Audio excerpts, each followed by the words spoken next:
শান্তিপ্রিয় শহরের খেতাব পাওয়া প্রিয় মাতৃভূমি প্রিয় শহর সিলেট আজ অশান্ত। ইতিমধ্যে যে খবরটি আসলে বেরিয়েছে সেটি আসলে অবাক করার মতো এবং বাকরুদ্ধ করার মতো। সিলেটের পুরাতন অর্থাৎ জালালাবাদ থানাধীন পুরাতন কালারুকা এলাকায় নিজ মেয়েকে, যে মেয়ের বয়স ছিল 1 বছর 8 মাস, সেই মেয়েকে ঘুমন্ত অবস্থায় গলায় দা লাগিয়ে নির্মমভাবে পাষণ্ডের মতো হত্যা করলেন আপনি মা। যখনই এই ঘটনাটি ঘটেছিল ঠিক তখনই পাশের রুমে ফজরের নামাজ পড়ছিলেন পিতা। এমন একটা ঘটনা আসলে নাড়িয়ে দিয়েছে সিলেটবাসীকে নতুন করে আলোচনার কেন্দ্রবিন্দুতে। আপনারা জানেন গত কয়েকদিন আগে ফাহিমাকে হত্যা করা হয়েছিল।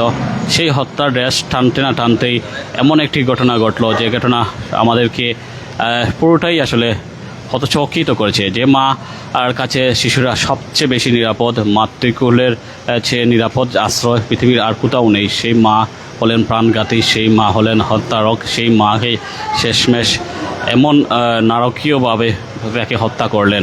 আমরা যতটুকু জানতে পেরেছি মেয়েটার নাম হচ্ছে মাইমুনা জান্নাত তোহা, বয়স 1 বছর 8 মাস। মা যিনি হত্যা করেছেন তার বয়স হচ্ছে 25 বছর। তাকে ইতিমধ্যে জালালাবাদ থানায় গ্রেফতার করা হয়েছে, হেফাজতে নিয়ে রাখা হয়েছে এবং যে শিশু সন্তানকে গলা কেটে হত্যা করা হয়েছে তাকে সিলেট এমএজি মেডিকেল কলেজ হাসপাতালে মর্গে নিয়ে আসা হয়েছে। তার লাশ রোদহাল করা হচ্ছে। চাঞ্চল্য সৃষ্টি করেছে সিলেটের মাটিতে। আমরা যদি বলে থাকি, আবারও বলতেছি, আজ সকাল অর্থাৎ আজ ভোর 5 ঘটিকার সময় বাবা যখন ফজরের নামাজে পড়তেছিলেন ঠিক তখনই হন্তারক হয়ে ওঠেন আপন মা। হত্যা করেন গলায় দা দিয়ে, বটি দিয়ে, যাই বলেন না কেন, একদম নিষ্পাপ একটা মেয়েকে, যে মেয়ের বয়স 1 বছর 8 মাস, তাকেই হত্যা করা হলো। আসলে ঘটনাটি কী কারণে ঘটল সেটার মোটিভ এখন আমরা উদ্ঘাটন করতে পারিনি। যত সময় যাবে ঘটনার মোটিভ উদ্ঘাটন করতে পারবো। মোটিভ উদ্ঘাটন করলে আপনাদের স্বরূপে উন্মোচন করতে পারবো। আসলে সিলেট একটা শান্তিপ্রিয় শহর। আমি বারবার যে কথাটি বলছিলাম, সিলেট হচ্ছে বাংলাদেশের মধ্যে সবচাইতে শান্তির নগর, কিন্তু সেই শান্তির নগরটা আজ অশান্ত। যে মাতৃভূমিতে নিঃশ্বাস বা নিঃশ্বাস ফেলতে আমরা কখনো ভয় পেতাম না, সেই মাতৃভূমি আজ খুন, দর্শন, রাহাজানি, চিন্তায় সব কিছুতেই ভরে গেছে।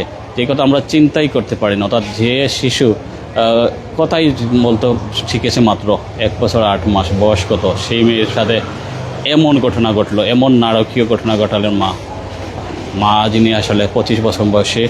আসলে যেটুকু ধারণা করা হচ্ছে উনি আসলে একটা মানসিক প্রতিবন্ধী, বা আসলে মানসিক প্রতিবন্ধী বলতেও আসলে অনেকটা চিন্তা করতে হচ্ছে এই অর্থে, যেহেতু এমন একটা সময় তাকে হত্যা করলেন যখনই বাবা ফজরের নামাজ আদায় করতেছিলেন। অর্থাৎ এর চেয়ে নির্মম নির্দয় ঘটনা হতে পারেনি। তাও নিজ মেয়েকে, যে মেয়েকে লালন পালন করেছেন, যে মেয়েকে গর্ভধারণ করেছেন, সেই মেয়ের সাথে এমন বর্বরতা অবাক করেছে আমাদেরকে। আমরা একটু পরেই আবার ঘটনার সঠিক কারণ যখন জানতে পারবো তখন আপনাদেরকে পুরোপুরি বিস্তারিত জানাতে পারবো। আপাতত যে শিশু সন্তানকে হত্যা করা হয়েছে তাকে সিলেট এমএজি মেডিকেল কলেজ হাসপাতালে ময়নাতদন্তের জন্য নিয়ে আসা হয়েছে এবং হন্তারক মাকে জালালাবাদ থানা গ্রেফতার করা হয়েছে। এলাকা জুড়ে চাঞ্চল্য তৈরি হয়েছে। মানুষজন আসলে বোবা হয়ে গেছে, এক কথা বোবা হয়ে গেছে, ভাবতেই পারছে না এরকম ঘটনা আসলে ঘটবে করে।